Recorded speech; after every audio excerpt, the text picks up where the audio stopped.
ETF index mutual funds నేర్చుకుని stock మార్కెట్లో రాణించాలనుకుంటున్నారా? వెంటనే ఈ నెంబర్కి కాల్ చేయండి.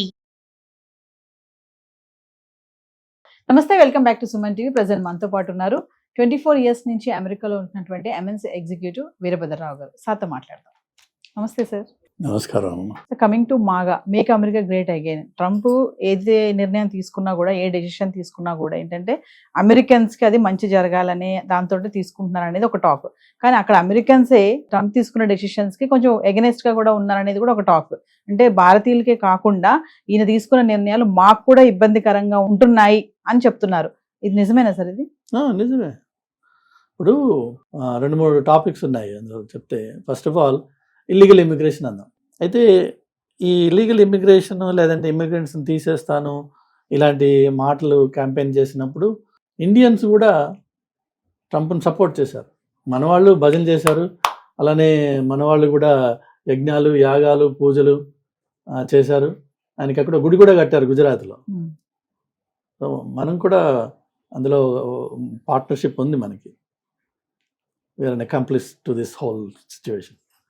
అలానే స్పానిష్ పీపుల్ అది బ్రాడ్ బ్రష్ చూసినట్టయితే మెక్సికన్స్ అనే కాదు, కొంత స్పానిష్ కమ్యూనిటీస్ ఈ యాంటీ ఇమిగ్రెంట్ సెంటిమెంట్కి సపోర్ట్ చేశారు.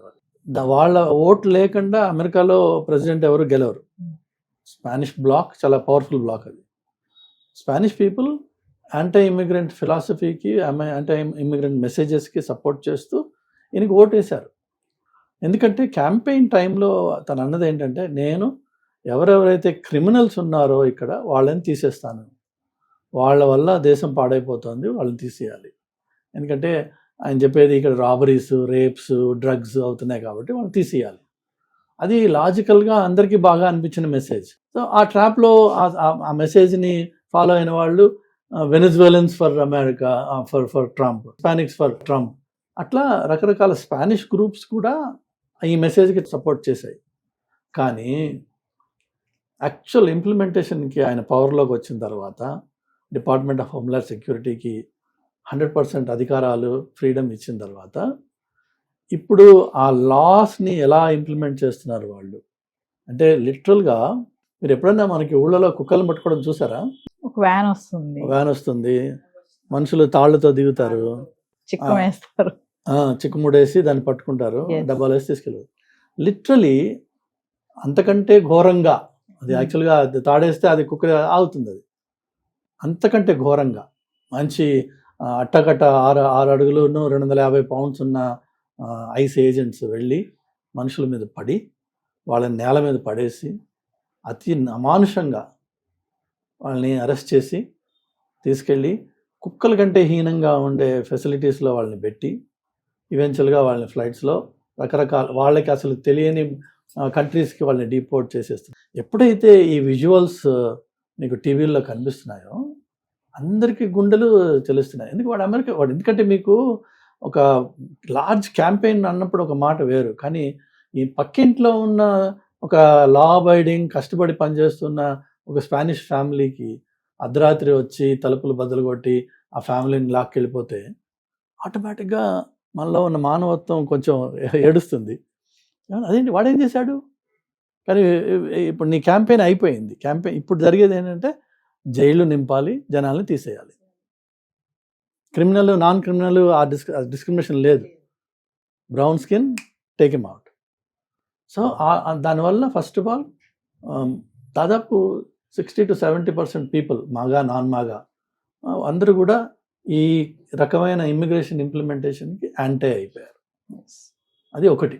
అదేమో హ్యుమానిటీకిను మానవత్వానికి సంబంధించిన ఒక ఇట్స్ అ సాఫ్ట్ థింగ్.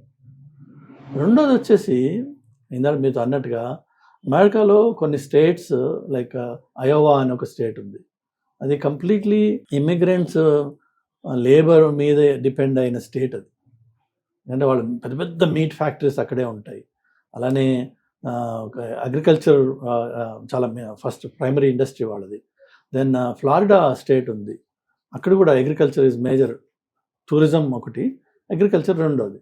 ఈ ఇండస్ట్రీస్లో నడుము ఉంచి 10-12 గంటల పాటు మంచి మండు టెండల్లో పనిచేసే లేబరు ఈ ఇల్లీగల్ ఇమిగ్రెంట్సే. లోకల్ అమెరికన్స్కి ఆ జాబ్స్ ఇచ్చినా 3 గంటల కంటే నిలబడలేరు.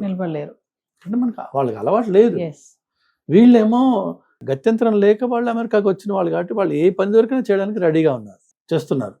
వాళ్ళ మీద ఆధారపడే ఆ రాష్ట్రాలు గడిచే ఇన్నాళ్ళు బతికాయి. కానీ ఎప్పుడైతే ఈ ఇండిస్క్రిమినేట్గా బ్రౌన్ పీపుల్ని తీసేస్తున్నారో, ఇద్దరు వాళ్ళు వర్క్కి రావడం మానేసి హైడింగ్లో వెళ్ళిపోవడము, లేకపోతే వీళ్ళు వాళ్ళ పట్టుబడిపోయి దేశం బయటకు వెళ్ళిపోవడము, మొత్తానికి వాళ్ళ అవైలబిలిటీ పడిపోయింది. సో ఇప్పుడు ఎవరెవరైతే ఈ ఫార్మ్స్ని ఓన్ చేసే వైట్స్ ఉన్నారో వాళ్ళకి లేబర్ దొరకట్లేదు. లేబర్ దొరకకపోతే ఎవడు వెళ్ళిపిస్తాడు ఆ టమాటోస్ కానీ ఇంకోటి కానీ. సో వాళ్ళ క్రాప్స్ చెడిపోతున్నాయి. సో ఎఫెక్ట్ అవుతుంది ఎవరు? Eventually Americans. Make America great is wonderful, కానీ అమెరికన్స్ ఆర్ గెటింగ్ ఇంపాక్టెడ్. ఇప్పుడు ఆయన రీసెంట్గా ఏమంటారంటే ఇదొక ఎత్తు. రెండోది వచ్చేసి టారిఫ్స్ ఎప్పుడు కూడా tariffs are always paid by the country that imports goods. India import చేస్తే ఇండియాకి టారిఫ్ కడుతుంది, ఇండియా ఎక్స్పోర్ట్ చేస్తే ఇండియా కట్టదు టారిఫ్. ఆ ఇంపోర్ట్ చేసే కంట్రీ వాడు కడతారు. కానీ ఏంటంటే మీకు ఆ ప్రైస్ మీద ట్యాక్స్ కట్టేటప్పటికి దాని ఓవరాల్ ప్రైస్ పెరిగిపోయి మీ ప్రాఫిట్ రేంజ్ తగ్గడమో లేదంటే దాన్ని ఎక్కువగా అమ్మాల్సిన అవసరం పడుతుంది. So it becomes a little competitively difficult. ఈ టారిఫ్స్ వల్ల కూడా అగ్రికల్చర్ ఇండస్ట్రీ భయంకరంగా ఇంపాక్ట్ అయింది. ఎందుకంటే మా దగ్గర కొన్ని states completely export oriented states ఉన్నాయి అగ్రికల్చర్లో. చైనాని వాడిని పగలగొడతానని చెప్పి వాడికి ఏదో 140%, 200%, 100% అని టారిఫ్లు వేస్తే China stop buying Sai beans from America. నాశనం అయిపోయింది ఎవరు? American farmers. ఆ విధంగా చాలా పాలసీస్ ఏవైతే ఉన్నాయో అసలు ఆలోచన లేకుండా, అనాలిసిస్ లేకుండా, on the spur of the moment ఎవరో కొంతమంది ఆయన పక్కన ఉన్న అడ్వైజర్స్ చెప్పిన మాటలు వినేసేసి ఫ్లోట్ చేస్తున్నారు. దానివల్ల చూస్తే కెనడా అమెరికాకి క్లోజెస్ట్ అలై, చాలా strong business partner, number 1 importer from America Canada. ఈ రోజున పరిస్థితి ఏంటంటే కెనడాకి అమెరికాకి ఏమాత్రం పొంతన లేకుండా అయిపోయింది. కెనేడియన్స్కి first choice to travel is America.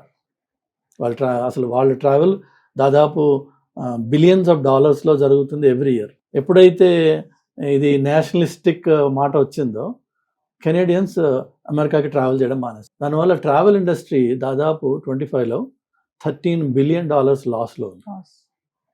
ఎవరు రావట్లా. ఇప్పుడు అదేవిధంగా ట్రావెల్ ఇండస్ట్రీ ఇప్పుడు వీళ్ళు పెట్టిన లేటెస్ట్ రూల్స్ ప్రకారం ఏంటంటే పోర్ట్ ఆఫ్ ఎంట్రీలో మిమ్మల్ని హైటెండ్ స్క్రూట్నీ అని చెప్పి మీ ఫోన్లు తీసుకుని మీ సోషల్ మీడియా మీరు కమెంట్స్ ఏమైనా చేశారా యాంటీ అమెరికన్ గవర్నమెంట్ గురించి కానీ ట్రంప్ గురించి కానీ చేస్తే మీకు వీసా ఇవ్వకపోవడం.